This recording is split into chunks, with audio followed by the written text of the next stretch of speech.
Assalamualaikum warahmatullahi wabarakatuh.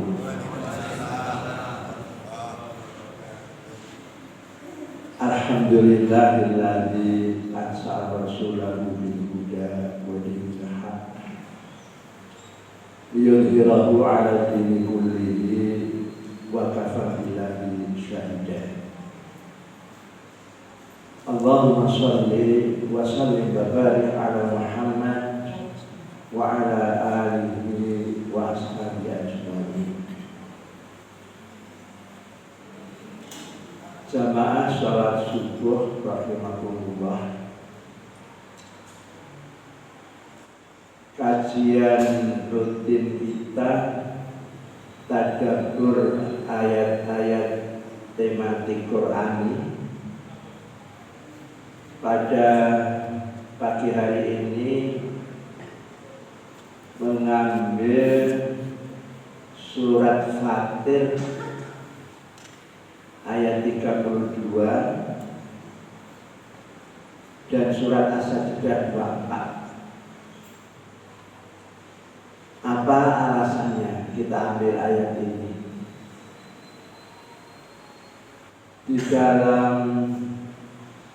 surat Al-Baqarah ayat 38 Allah berfirman, qulna bitu minha jami'an. Qulna di sini itu pengertiannya Allah yang maha agung, maha hebat berkata kepada Nabi Adam, Ibu Hawa, bahkan Iblis laknatullah, turunlah kalian semuanya atau keluarlah kalian semuanya dari surga. Kalau ada kalimat seperti kulna itu ya, yang terjemahnya kami katakan, ini menunjukkan kebesaran Allah dan menunjukkan sesuatu yang memang punya nilai besar. Diturunkannya Nabi Adam, Ibu Hawa dari surga karena melanggar ketentuan Allah, disebabkan tergoda oleh iblis laknatullah. Katakan Allah murka, meskipun sudah diampuni setelah Nabi Adam dan Hawa diminta ampun, tetap dipindahkan ke bumi. Ihbitu minha jami'an, turunlah minha minal jannah jami'an, kalian semua.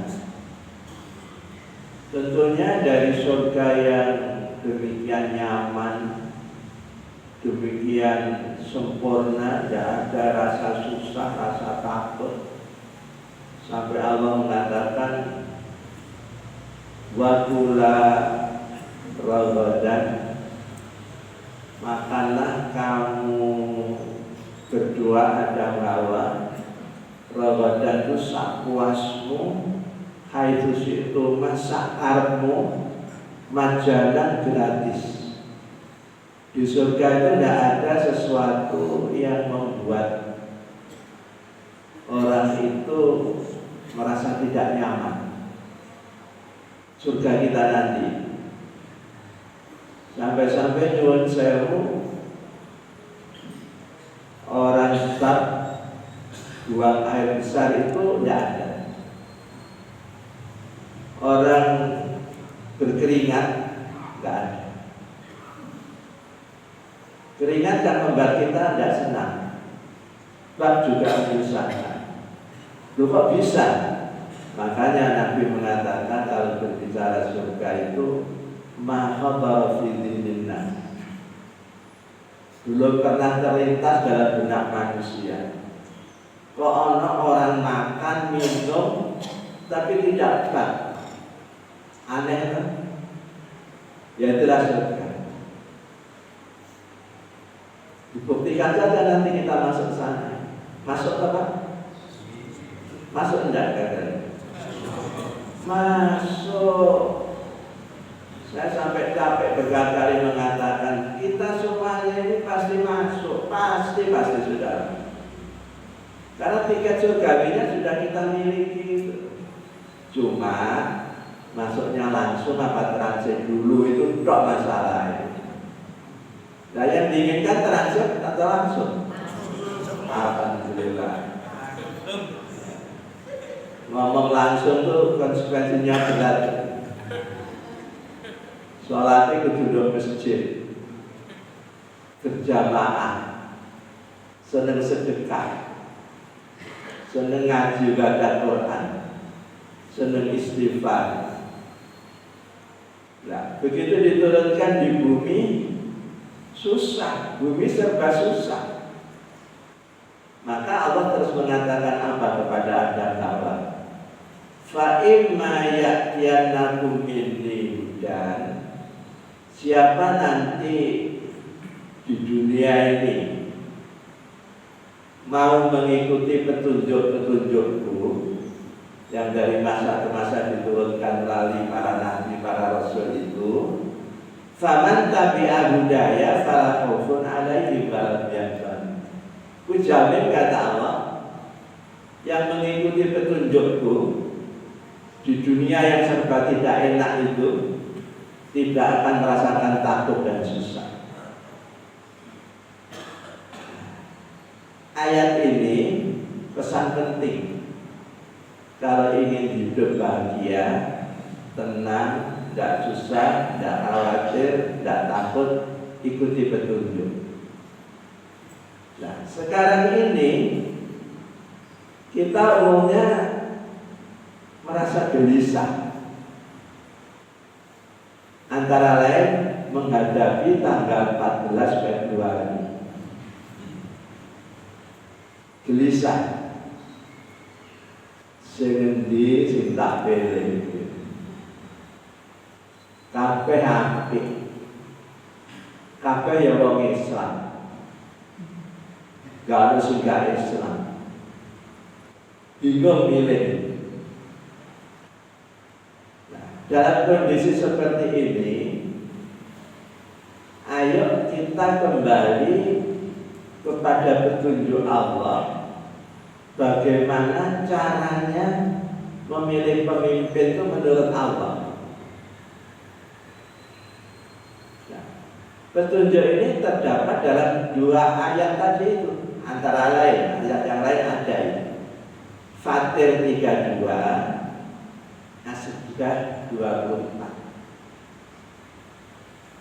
Saya baca ya. Summa awrasnal kitab alladzina astafaina min ibadina. Summa itu kemudian, awrasna itu pengertian aslinya aku wariskan. Di sini pengertiannya aktoina. Kemudian aku berikan atau anjalna, aku turunkan kitab alladzina astafaina min ibadina, kepada hamba-hambaku yang aku pilih. Istafaina itu ikhtarna min ibadina, dari hamba-hambaku.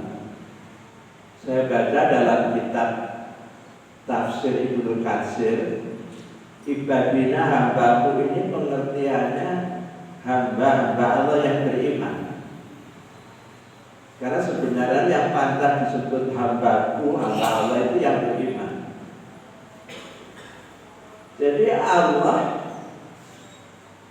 akan memunculkan pemimpin itu melalui proses memilih. Loh, Allah kok milih sih? Yang dipilih itu yang menciptakan Allah sendiri. Apa Allah tidak tahu kualitasnya? Sangat tahu. Ini memberi pelajaran kepada kita. Allah saja milih, masa kita tidak milih? Gitu. Kenapa harus dipilih? Pemimpin itu pengaruhnya sangat besar, sangat luas bagi kehidupan orang-orang yang akan dipimpinnya. Jangankan kok milih kepala negara, presiden. Saya kecilkan keluarga. Cuma ada suami, istri, anak. Saya tanya, bapak-bapak dulu itu dapat istri itu milih atau dipilihkan?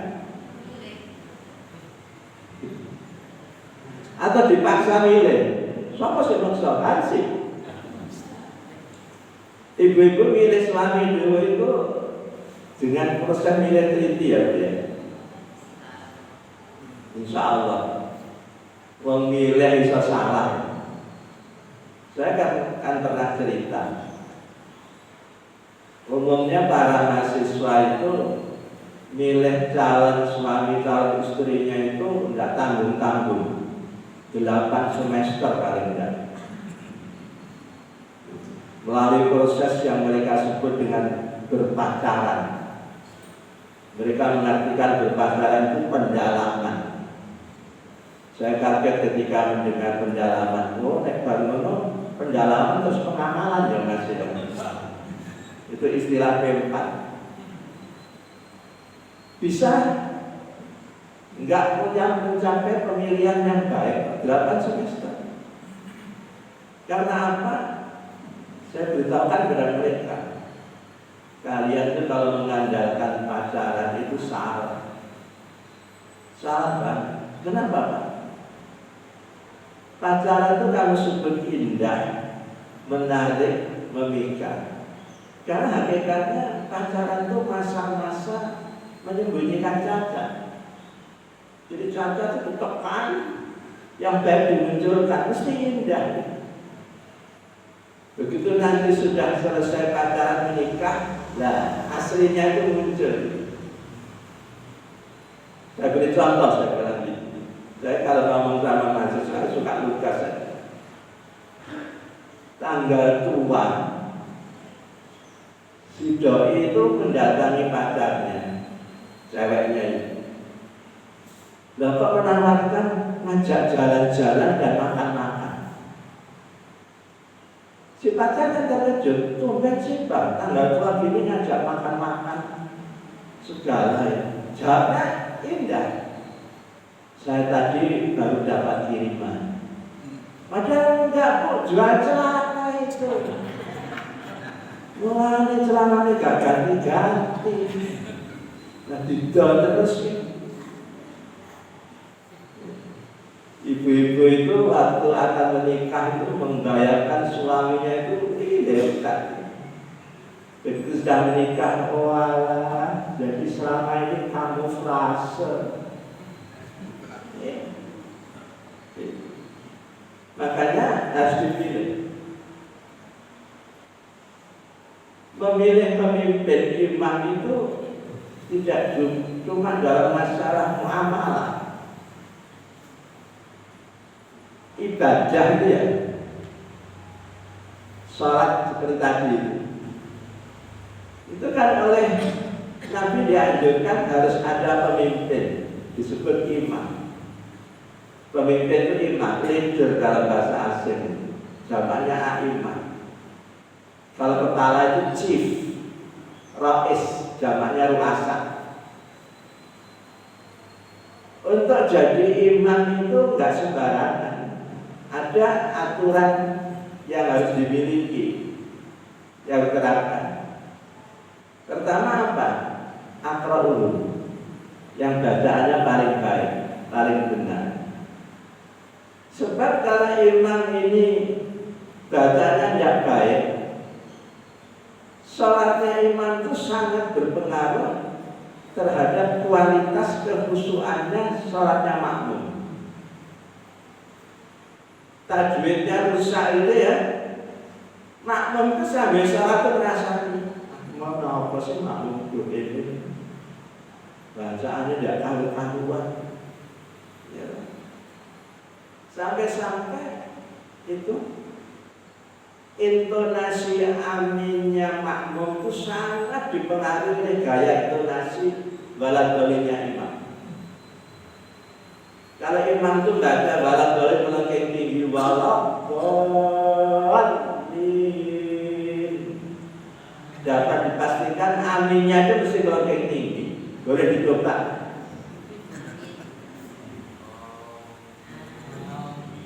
Nyebut amin lagi yang dirawasi.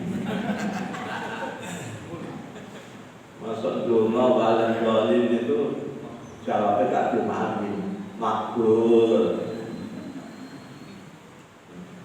Jadi kalau waladolinya itu lembret, aminnya tambah grosor. Makanya harus akra'uhu. Kalau sama kemampuan bacaannya, siapa yang paling banyak tahu tentang Quran dan Sunnah Nabi? Masih sama, terakhir akbarul sinnah, yang paling senior.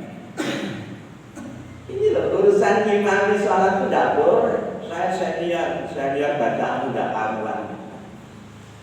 Paling singare enom sing bacaannya bagus. Karena urusan baca membaca imam di sholat. Apalagi pimpin negara lebih tinggi lagi. Nah, tuntunannya kenapa Allah milih faminhum dzalimun linafsi?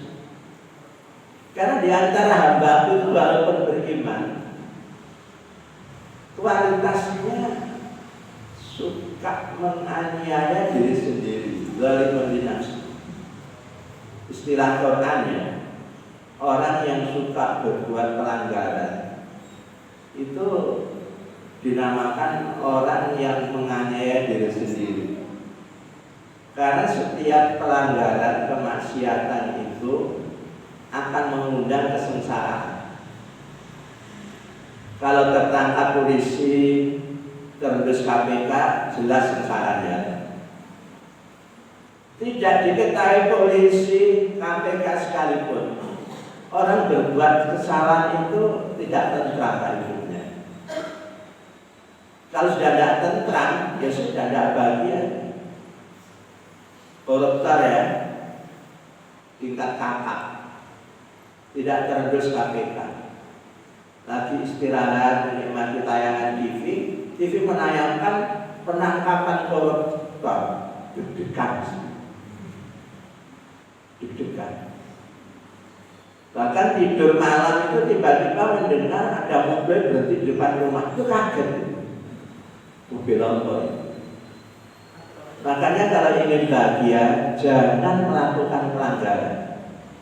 Apa kata Nabi tentang dosa? Al-ithmu, sebenarnya dosa itu ya, maha fi sodri nas bakariha ayat tori'alil nas.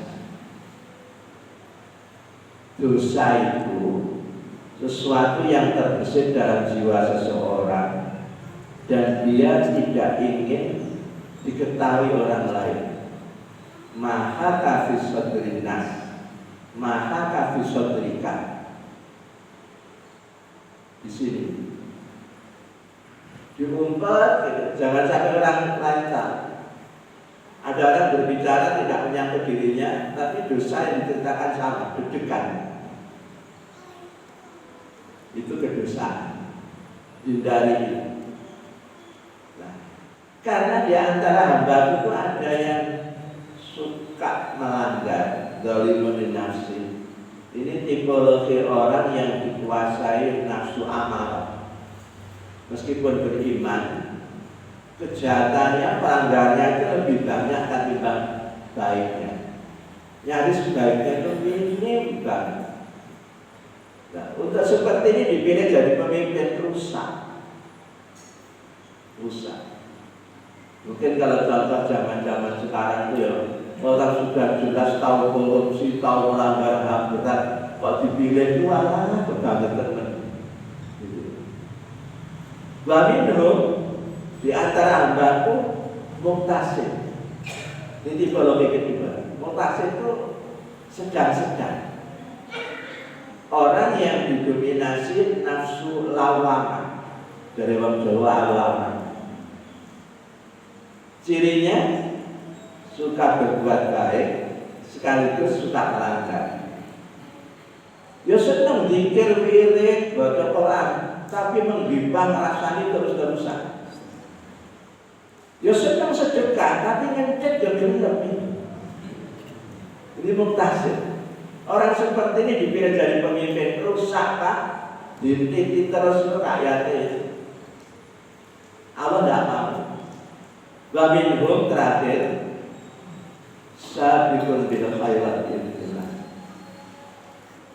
Hamba-hambaku yang suka berlomba dalam kebaikan dengan izin. Ini tipologi orang yang didominasi nafsul mutmainnah. Sudah lebih baik, lebih banyak baiknya ketimbang buruk jeleknya. Nah ini yang dipilih. Jadi pemimpin itu harus dipilih yang terbaik. Sekarang muncul 3 calon. Semuanya baik, karena baik masuk muncul. Nah, caranya pilih dari semua yang baik ini cari yang paling banyak baiknya. Jangan yang dari nafsi, jangan yang muktasib, cari yang sabiqun bil khairat bi'idznillah. Lalu agak khusus dalam surat As-Sajdah 24, Allah memberi petunjuk ini. Wa ja'alna minhum a'immatan. Bacaan itu kami jadikan minhum di antara hamba itu a'immah. A'immah itu jamak imam, pemimpin. Alasannya apa? Yahduna bi amrina. Yang dijadikan pemimpin ini sudah menunjukkan bukti dia memimpin dengan petunjuk-petunjuk. Yahduna bi amrina, memberi petunjuk, memimpin berdasarkan syariat. Lalu yang kedua, lama sobaru. Yang kupilih ini sudah menunjukkan bukti ketabahannya, kesabarannya luar biasa para pemimpin. Jadi ditopang dengan pembuktian saat dia memimpin. Sebelum jadi kepala negara, umpamanya masih jadi gubernur, gimana gitu loh. Jadi gubernur kan gak apik kalau memimpin negara yang rusak. Lah memimpin keluarga aja gak karuan. Iya kan? Cerai segala, kok suruh memimpin negara sampai nikah gak iso. Itu loh petunjuknya di sini. Kemudian bahkan di ayat dinayukinun, dan yang kupilih ini punya keyakinan yang kuat terhadap kebenaran firman. Jadi kalau milih pemimpin itu cari bukti yang dia telah buat sebelum mencalonkan sekarang ini jadi apa dulu. Waktu jadi itu gimana kualitasnya gitu. Jadi berproses. Bukan cuma tampan, gagah, itu pandai ini, pandai itu. Dulunya gimana? Mimpi keluarga nggak becus kalau milik baru ojo gitu loh. Oke. Jadi jelas Al-Quran membawa petunjuk, berhati-hatilah menampilkan seorang pemimpin karena akan berpengaruh besar dalam kehidupan kalian. Dan Islam memasukkan milih pemimpin itu min jumlatil akidah, termasuk akidah, bukan semata-mata muamalah. Kalau salah, dosanya besar, tidak main-main. Kemudian Jamaah sepakat enggak kalau saya mengatakan pemimpin yang paling sempurna, tentunya dalam ukuran kemanusiaan, itu Nabi utusan Allah sendiri, terutama wabil khusus Nabi Muhammad SAW. Kenapa? Karena kalau kita baca surat Al-Ahzab 21, laqad kana lakum fi Rasulillah uswatun hasanah, menunjukkan Nabi kita itu unggul dari yang lain-lain, dari semua Rasul yang pernah ada. Klimaksnya Allah mengatakan innallaha wa malaikatahu yusholluna 'alan nabi. Allah zat yang maha sempurna, malaikat hamba-hamba Allah yang tidak pernah berbuat salah, ketaatannya prima banget kepada Tuhan Sang Pencipta, itu semuanya bersolawat memuji kepada Nabi kita. Makanya kita diingatkan, ya ayyuhalladzina amanu, hei orang-orang yang mengimani aku, mengimani malaikatku, shallu alaihi wa sallimu taslima. Ayo kamu sholawat juga dong. Aku saja bersolawat, masa kamu enggak? Sampai saya temukan hadis Nabi mengatakan, barang siapa mendengar namaku disebut kok tidak diucapkan sholawat kepadaku, dia termasuk orang yang paling kikir, paling kafir. Maka kalau kita mendengar kata Muhammad sebut, teruskan Allahumma sholli alaihi, atau ngetik Muhammad itu ya, jangan lupa SAW-nya ini, sallallahu alaihi wasallam. Jika iso sallallahu ya dibaca Muhammad, itu Muhammad SAW. Itu tak pada kalau MSC bro. Jadi sallallahu alaihi wasallam. Di atas Nabi itu sudah tidak ada peringatan lain, sudah Allah itu. Kalau di bawahnya banyak, di bawah Nabi itu siapa? Sahabat. Saking hebatnya sahabat Nabi kita itu, yang kita kenal 4, Abu Bakar, Umar, Utsman, Ali, diberi perkenan oleh Nabi kita melakukan ibadah yang tidak seperti dicontohkan oleh Nabi sendiri. Hebat ini. Padahal semua ulama itu bersepakat ibadah yang tidak seperti yang dicontohkan Nabi itu bid'ah.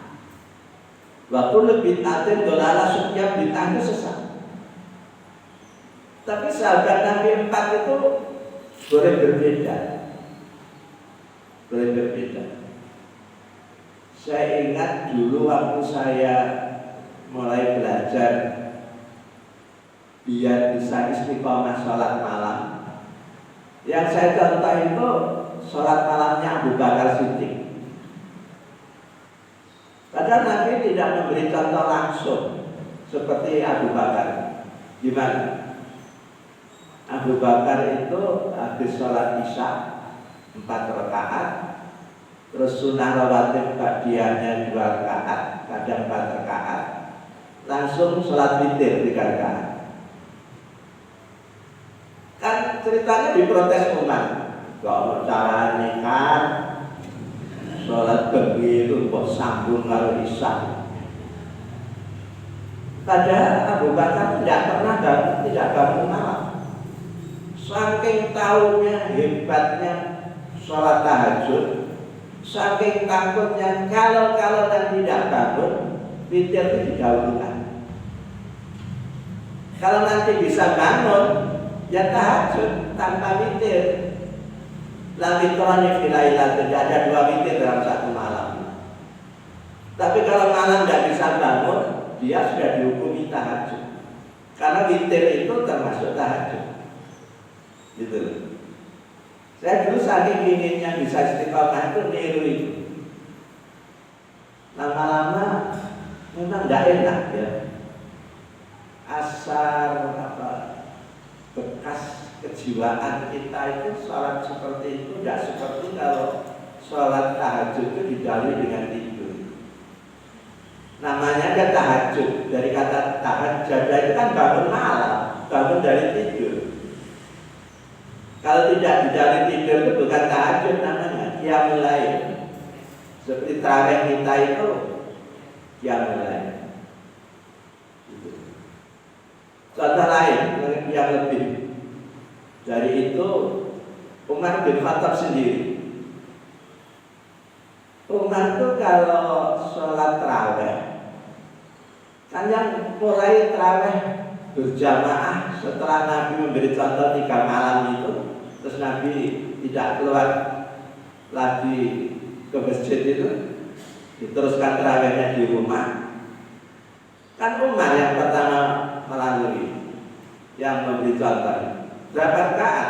Bukan 11, 23. Padahal Bu Aisyah mengatakan, apakah dalam bulan Ramadan atau di luar bulan Ramadan, Nabi itu tidak pernah sholat malam lebih dari 11 rakaat. Itu pernyataan Bu Aisyah, Bukhari Muslim. Belum titik tapi cuma walatas al-tulahunna wa uslahunna. Meskipun 11, jangan tanya panjangnya dan indahnya salat Nabi. Makanya teman-teman yang terawih 11 rakaat kadang-kadang bangga. Ini loh caranya terawih Nabi itu ada. Itulah jumlah rakaat itu. Setengah jam rampung cara Nabi. Ya kan? Umar berpikir, beliau cerdas, apa yang mampu ya masyarakat zaman ini saya ajak terawih seperti Nabi 11 tapi berjam-jam, gak kuat. Akhirnya biar mirip Nabi, frekuensinya ditambah, dikalikan 2, 11 kali 2 kan? 22. Karena harus ganjil 23. Itu Umar bin Khattab. Nah Muhammadiyah kok milih 11. Nah Muhammadiyah itu kan pengikut Muhammad. Nah Muhammad 11 ya kudu 11. Nah melok-melok terlikur itu Umayyah, bukan Muhammadiyah bro. Tapi lucunya sing 11 ya setengah jam, sing terlikur ya setengah jam. Akhirnya kalau NU, kalau Muhammadiyah. Ini hebatnya sahabat. Jadi di bawah Nabi itu sahabat, di bawahnya itu masih banyak lagi Pak. Biasanya orang menampilkan aulia, para wali Allah, orang-orang yang taat al-muqarrabun ini. Dan di bawah wali Allah masih banyak, ada wali murid, wali kelas, sampai wali kota barang itu. Oke, kembali kepada Nabi. Ketika kita belajar agama di SD, zaman saya dulu SR, sekolah rakyat, pelajaran tauhid, sekarang sudah ilmu kalam, usuluddin, macam-macam. Bapak ibu guru kita itu mesti mengajarkan ini. Selama disebut Nabi, tidak boleh tidak harus memiliki 4 sifat. Kurang 1 saja bukan Nabi yang disebut sifat wajib bagi Nabi: siddiq, amanah, tabligh, faton. Siddiq itu jujur, amanah dapat dipercaya, tabligh itu kalau arti harfiahnya menyampaikan apa yang diterima dari Allah. Yang saya lebih suka mengartikan luas, orang yang berjiwa kepedulian sosial tinggi, tidak egosentros, anania, individualis. Fatonah, cerdas. Maaf ya, karena saya ini guru. 4 sifat wajib Nabi ini kalau saya baca dengan kacamata ilmu kependidikan, ilmu keguruan, jelas ketowelo-welo gamblang yang mewakili aspek afektif, mental attitude, morality, akhlak, jauh melampaui aspek kognisinya, reasoningnya. 3:1. Sidik jujur itu benar. Kemudian tabligh menyampaikan tadi amanah dapat dipercaya. Ini aspek afeksi, akhlak. Yang mewakili aspek kognisi reasoning cuma 1, fatona, cerdas. Berarti pemimpin yang utama, yang baik sekelas Nabi, akhlaknya jauh lebih melampaui kepintarannya. Nah, dari sini kan kita sudah tahu 3 calon itu yang akhlaknya terbaik itu yang siapa? Gak usah disebut. Saya itu kalau ditanya nomor pinter ya Pak, kalau gak cerdas ini ya. Nek cerdas harus ngerti Pak, gak usah bilang. Nanti dikira saya kapan ya kalau menyebutkan nomor itu. Ya maaf ya, kalau berbicara nomor sejak dulu nomor yang terbaik ya nomor berulang bro. Maksud diterjemah nih. Gak ngerti ya Pak, cerdas. Kitab saja nomor berulang. Ya. Nah ini saya membaca biografi 3 calon ini. Saya kagum menurut laporan BPK, Badan Pemeriksa Keuangan. Di antara calon ini ada yang saat menjabat gubernur itu terbersih se-Indonesia. Mulai kita kan nomor realisasi sudah disebut. Sebagai seorang akademisi, saya pernah kagum membaca news berita. Di antara 3 calon ini ada yang pernah ditawari oleh Oxford University London untuk jadi penasihat. Ya Allah, Oxford University London itu bukan sembarangan perguruan tinggi Pak. Itu bukan perguruan tinggi ecek-ecek. Ditawari untuk menjadi penasihat. Ini gara-gara si calon ini ketika berbicara di PBB diberi waktu cuma 2 menit, bisa menjelaskan, bisa menjawab apa yang ditanyakan oleh PBB. Oxford University kaget, hebat banget Bang ini, tepat di sini. Tepat di bawah. Pernah saya baca berita, sebenarnya beliau itu selepas menjadi gubernur ditawari oleh Amerika untuk memimpin sebuah perusahaan perminyakan. Gaji yang ditawarkan itu 15,5 miliar rupiah. Si Saudi Arabia juga nawari, ikut saya saja, 17,5 miliar saya bayar. Jauh melampaui gajinya Ahok ketika mimpin Pertamina cuma 5 miliar tiap bulan. Beliau jujur, saya agak tertarik dengan tawarannya.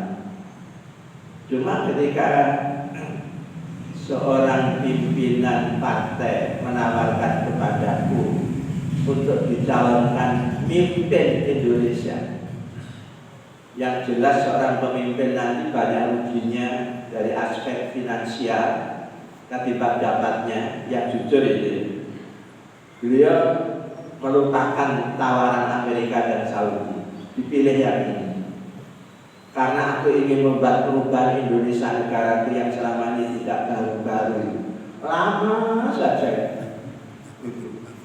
Itu beliau. Dan masih banyak lagi hal-hal yang menunjukkan si calon ini memang hebat. Jadi milih pemimpin itu berdasarkan Al-Quran.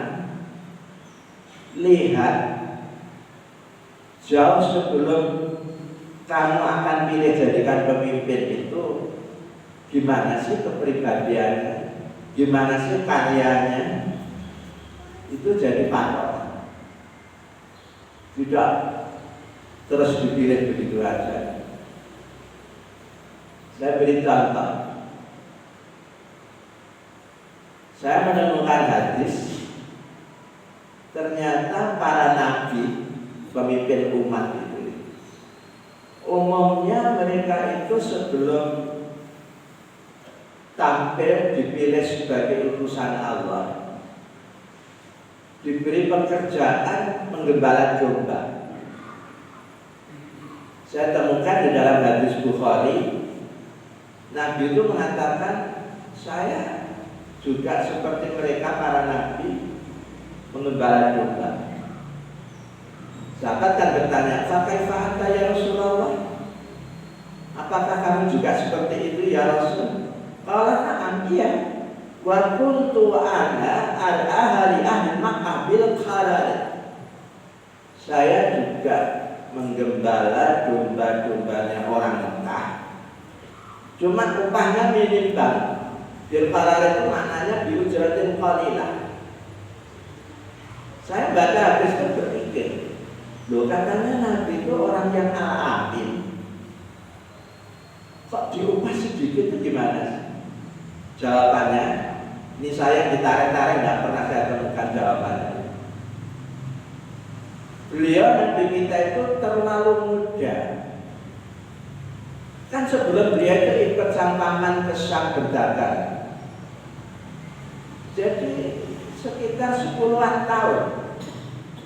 Dan menggembala domba di padang pasir Mekah itu umur 10 itu, siapa berani melepaskan dombanya untuk dipimpin anak? Apa istilah sekarang itu bocil. Umur 10 tahun itu. Salah-salah bukan yang digembalakan akan diterkam serigala sekaligus di padang pasir. Ya si bocil sendirinya akan dimakan.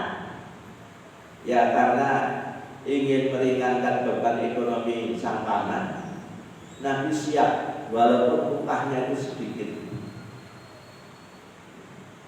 Kenapa? Kalau saya pinjam istilah manajemen, di job training kan pimpin hebat. Sebelum memimpin manusia, cobalah mimpin hebat itu bisa enggak? Sebab hakikatnya menurut Allah ya, manusia itu juga tidak lebih banyak dari hewan. Malah ada ayat wa rum kal an'am bal rum akal. Manusia itu kalau sudah menyenangi kemaksiatan seperti hewan, bahkan lebih jelek dari hewan. Hewan itu kalau makan kenyang tidur. Manusia kenyang itu belum tidur. Sing isi penuh kan perutku lah, kudamu lah dulu lah. Ya.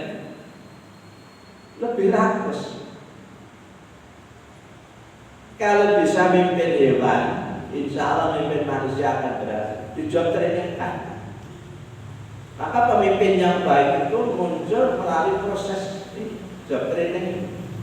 Jadi ini baik, jadi ini baik, jadi ini sukses. Munculkan yang lebih tinggi. Jangan seperti tadi yang memimpin keluarga tak betul suruh mimpin rakyat sekian ratus juta kayak iso bro, berumah motor kayak iso. Kalau dipaksakan, yang bukan yang dipimpin nanti. Iya kan? Orang Jawa itu punya istilah gak enak. kalau menjelekkan orang itu pakai sebutan nama hewan. Sayangnya saya tidak hafal. Ya kan? Kan ada ayam, kucing, kan ada. Tapi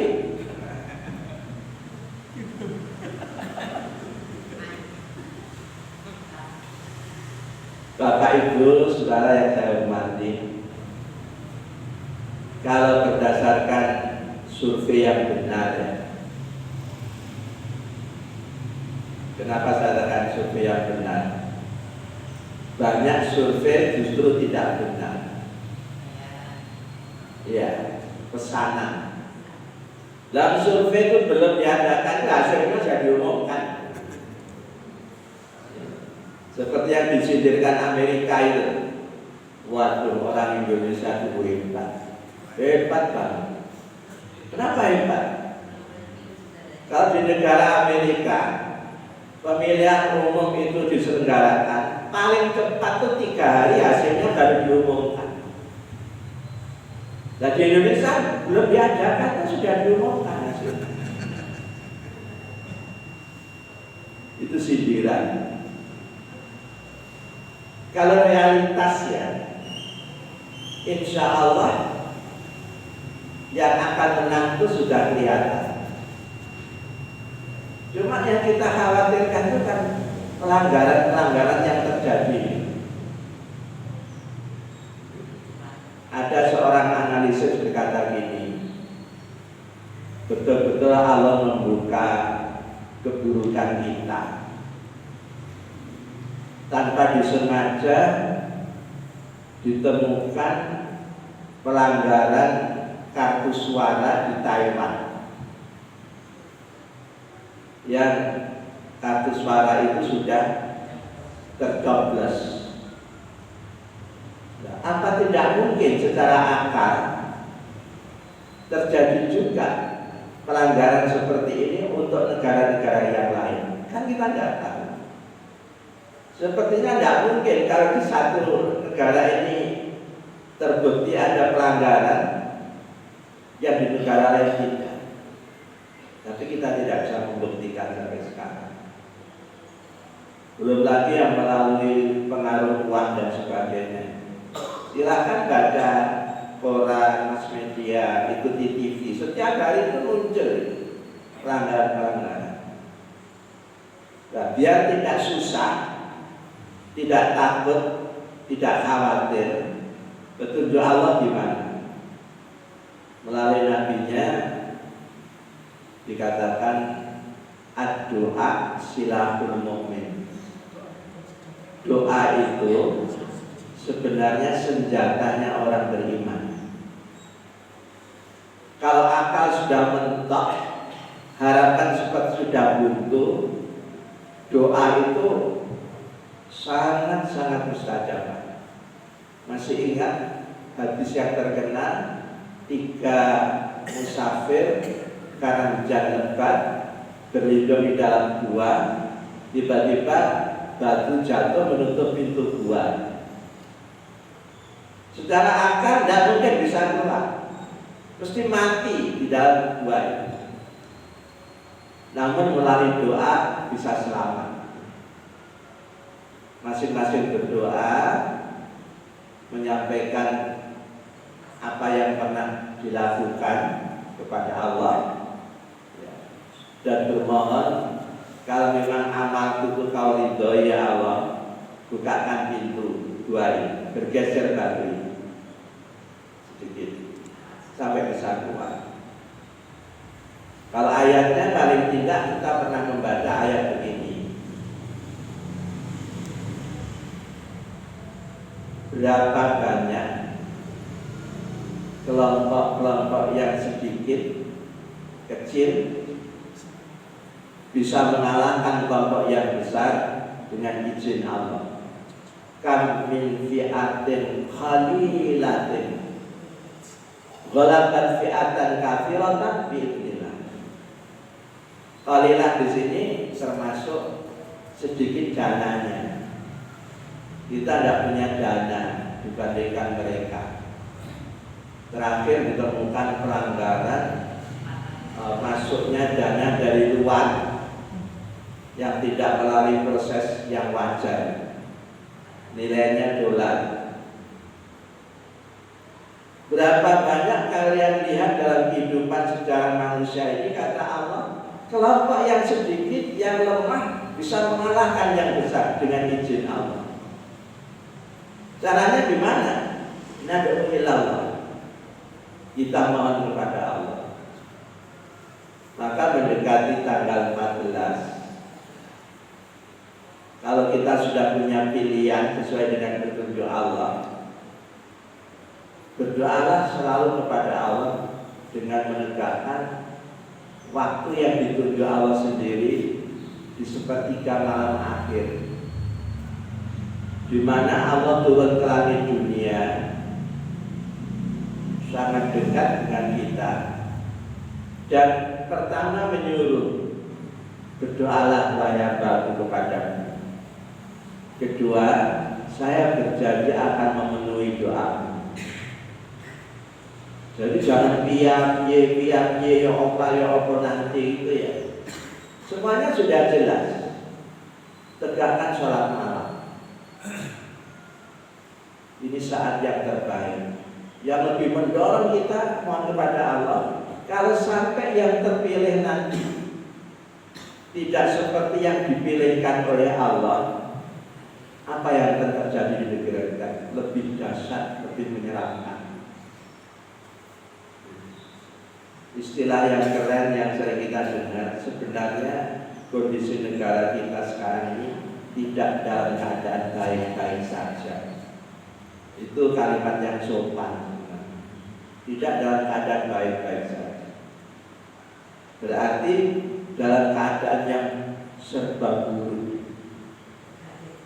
Kalau sampai dalam pemilihan nanti tidak terpilih seperti yang dipilihkan oleh Allah, kita tidak bisa menggambarkan apa yang akan terjadi di negara. Ini saya ungkap sebagai dasar kita mohon kepada Allah. Terangkan kepada Allah walaupun Allah sudah tahu. Saya khawatir ya Allah, kalau sampai tidak terpilih calon yang seperti kau tunjukkan ciri-cirinya, syarat-syaratnya itu, yang akan terjadi di negara kami itu begini. Allah mendengar. Syukur-syukur kita mampu berpuasa sunnah, iringi dengan doa. Karena apa? Di antara doa yang tidak ditolak Allah, itu doanya orang berpuasa. Salah satu lagu raddu da'watuhum, ada 3 orang yang doanya tidak tertolak. Imamul adil, pemimpin yang adil. Al-madlum, orang yang teraniaya. Syukur-syukur kita termasuk yang teraniaya, doanya hebat. Yang terakhir, wada'watus shaimi hatta yuftir, doanya orang puasa sampai dia berbuka. Menjelang azan maghrib itu isikan doa, mohon kepada Allah. Itu mustajabah. Ini saya sampaikan karena saya nanti masuk bulan Rajab ini banyak yang ingin mendekatkan diri kepada Allah melalui puasa. Padahal sebenarnya tuntunan yang benar, bulan Rajab itu bulan yang sangat baik untuk mendekatkan diri kepada Allah. Caranya kita disuruh milih, apa meningkatkan kualitas sholat, apa meningkatkan kualitas puasa, gitu ya. Silakan yang melakukan puasa bermohon kepada Allah. Kalau Allah sudah kehendaki, tidak ada yang tidak mungkin.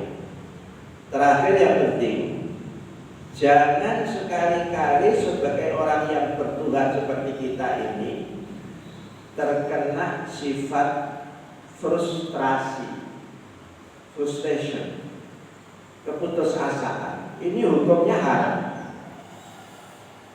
Buka surat Yusuf Allah berpesan, wala tayasu min rauhillah. Innahu la yayasu min rauhillah illa al-qaumul kafirun. Jangan sekali-kali kalian itu putus asa dari rahmat Allah, bisa ampunannya, bisa pertolongannya, karena hanya orang kafir yang tidak bertuhan sajalah yang pantas menyandang gelar putus asa. Mau kita ini punya Tuhan. Setelah petunjuknya kita baca, Allah menjamin dekatkan diri mohon kepadanya. Tanpa pertolongan Allah memang maaf ya, secara akal kita sulit menghadapi apa yang akan terjadi. Terakhir yang kita kaget itu ada seorang calon yang sampai mau dibunuh, ditembak. Ini sudah mulai gangster-gangsteran ini. Alhamdulillah sudah tertangkap. Umurnya masih muda, 23. Kalau tidak salah dari kesuruhan. Sampai seperti itu. Tanpa pertolongan Allah kita sulit untuk bisa memenangkan apa yang kita pilih sesuai dengan petunjuk Allah. Tentunya kita selalu berharap semoga kajian seperti ini ya bukan hanya mengundang kesadaran, tapi juga mengundang hidayah Allah untuk selalu memberikan bimbingan kepada kita dan pertolongan agar yang kita harapkan itu Allah ridhoi dan izinkan. Kita berharap pemilu tetap berjalan, tidak menimbulkan hal-hal yang tidak kita inginkan bersama, perpecahan sampai pertikaian. Kita bermohon jangan. Ya Allah, semoga pemilu akan berjalan damai selamat dan Kau takdirkan calon yang menjadi terpilih betul-betul calon seperti yang Kau ridhoi dalam firman-Firman. Aku lupa lihada wa astaghfirullah li wa lakum jami'an. Amin. Assalamualaikum warahmatullahi wabarakatuh.